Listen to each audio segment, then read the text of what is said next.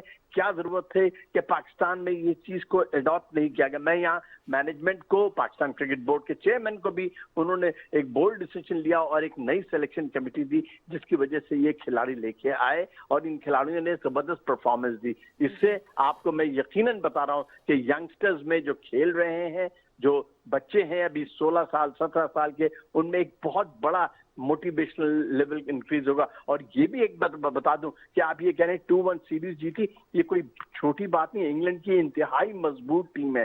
آپ کو اس بات کا اندازہ ہو گیا ہوگا کہ پہلے ٹیسٹ میں جب انہوں نے پاکستان کو اننگز اور 47 رن سے شکست دی تھی. اور یہاں میں تعریف کروں گا ٹیم ورک کی. دا وے سعود شکیل نے کھیلا ہے, ایک انتہائی مشکل ٹریک پہ, ایک انتہائی اسپننگ ٹریک پہ. اور انگلینڈ کے پاس بھی اسپنرز بھلے نہیں تھے, اچھے اسپنرز تھے, انہوں نے بھی 3 اسپنرز کھلائے, لیکن سعود شکیل کی اننگز جو تھی وہ دیکھنے والی اننگز تھی. میں بولتا ہوں کہ جیسے کہتے ہیں نا, ایک پیشنس اننگ تھی. یہ سچویشن کے لحاظ سے اننگز تھی, یہ تاریخ میں یادگار رہے گی. آپ یہ دیکھ لیجیے, جب وہ 100 انہوں نے سکور کیا تو اس میں 71 سنگلز تھے. انہوں نے کس طریقے سے انہوں نے ہر بال کو سونگ کے اور میرٹ پہ کھیلا. اور ان کی اننگ سے اگر آپ نکال دیں 125 رن, تو پھر پاکستان بہت ہی زیادہ ڈیفیسٹ میں جاتا ہے. تو کریڈٹ جاتا ہے, وہ وائس کپتان بھی ہیں, ان کو یہ چاہیے بھی. اور اسی طرح ملتان ٹیسٹ میں جناب کامران غلام کی تھی, یہ تمام کھلاڑی ہیں. ہاں, یہاں میں یہ ضرور کہوں گا کہ ساجد علی اور ساجد خان اور نعمان علی کو مطلب اتنے عرصے تک نیگلیکٹ کیا سلیکٹرز نے. جناب یہ وہ کھلاڑی ہیں جو پہلے پاکستان سے کھیل چکے ہیں. اب نعمان علی 38 سال کے ہو گئے, ان کو دوبارہ ریکال کیا ہے. 8 ٹیسٹ میچ کھیلے ہوئے ہیں. ساجد خان اسی طرح 8 یا 9-10 ٹیسٹ میچز کھیلے ہوئے ہیں. ان کو آپ نے ڈراپ کر کے 4-5 سال سے باؤنڈری کے باہر بٹھایا ہوا تھا. دیکھیے جب وہ آئے, آپ نے ان پہ کانفیڈنس شو کیا. دا وے انہوں نے اس کا نام کیا پرفارم کیا, یہ آؤٹ اسٹینڈنگ ہے. میں آپ کو یہ بتا دوں, اور یہ ایک بڑی انٹرسٹنگ بات میں آپ کو یہ بتاؤں کہ اسٹریٹجی کیا ہوتی ہے. دوسری اننگز میں سوائے ساجد خان کے اور نعمان علی کے کسی بالر نے بالنگ کی. اس پورے ٹیسٹ میں فاسٹ بالرز نے ایک بال بھی نہیں کرائی پاکستان کی. ویسے تو عامر جمالی کو انہوں نے رکھا تھا, لیکن ان سے بھی بالنگ نہیں کرائی. اگر شان مسعود دوسری اننگز میں پہلا اوور جو تھا انگلینڈ کے خلاف, جب نہ جانے کیوں انہوں نے سائم ایوب سے بالنگ کرائی, اگر سائم ایوب سے بالنگ نہیں کراتے تو یہ بھی ایک ریکارڈ ہوتا کہ صرف دونوں اسپنرز نے بالنگ کرائی. اور میں بولتا ہوں جیت کا چہرہ ان دونوں اسپنرز پہ جاتا ہے. انہوں نے اکارڈنگ ٹو دا فیلڈ کیا, اکارڈنگ ٹو دا اسٹریٹجی کیا, اکارڈنگ ٹو دا وکٹ کیا. وکٹ کو وہ سمجھتے تھے, انہوں نے رف پیچز کا بہت زبردست استعمال کیا. ان کو پتا تھا کہ بال کو کہاں ڈالنا ہے اور کہاں انگلینڈ کے پلیئر جو ہیں ولنریبل ہیں. انگلینڈ کو ظاہر سی بات ہے وہ اس اسپیسیفک ٹریک پہ کھیلنے کی عادی نہیں ہے, لیکن انہوں کی تیاری پوری تھی. ان کو پتا تھا. بین اسٹوکس نہیں کہتا کہ ہمیں پتا ہے کہ سب کانٹیننٹ کے اندر انٹائرلی ڈفرنٹ سچویشنز ملتی ہے, لیکن ظاہر سی بات ہے جو ٹیم اچھی تھی, جس نے اچھا پرفارم کیا, جس نے جین ان ہو کے کھیلا, تو یہی ریزلٹ ملتا ہے. اچھا, ایک بات یہ ہے کہ 71 سنگلز جو ہیں بڑا زبردست اٹ سیلف فینومینا ہے. ان کو کس طرح سے دیکھتے ہیں؟ You need a lot of patience, وہ بھی ٹیسٹ میں, اور پھر اتنے سنگلز جو اچیو کرنے کے حوالے سے. اور ساتھ ساتھ پھر جیسے آپ نے بات کی انگلینڈ اسپنرز کے حوالے سے, پاکستانی اسپنرز نے تو کنڈیشنز کا بھرپور فائدہ اٹھایا. کیا ریزن ہے کہ انگلش اسپنرز جو اس چیز پہ اتنا بینیفٹ نہیں لے سکے؟ دیکھیں اس کی صاف بات ہے, آپ یہ دیکھ لیجئے نا کہ اس کی ساری بات یہ کنسنٹریشن لیول تھا. دا وے سعود شکیل پلیڈ, یہ آپ کو یہ بتاتا ہے دس از دا ریئل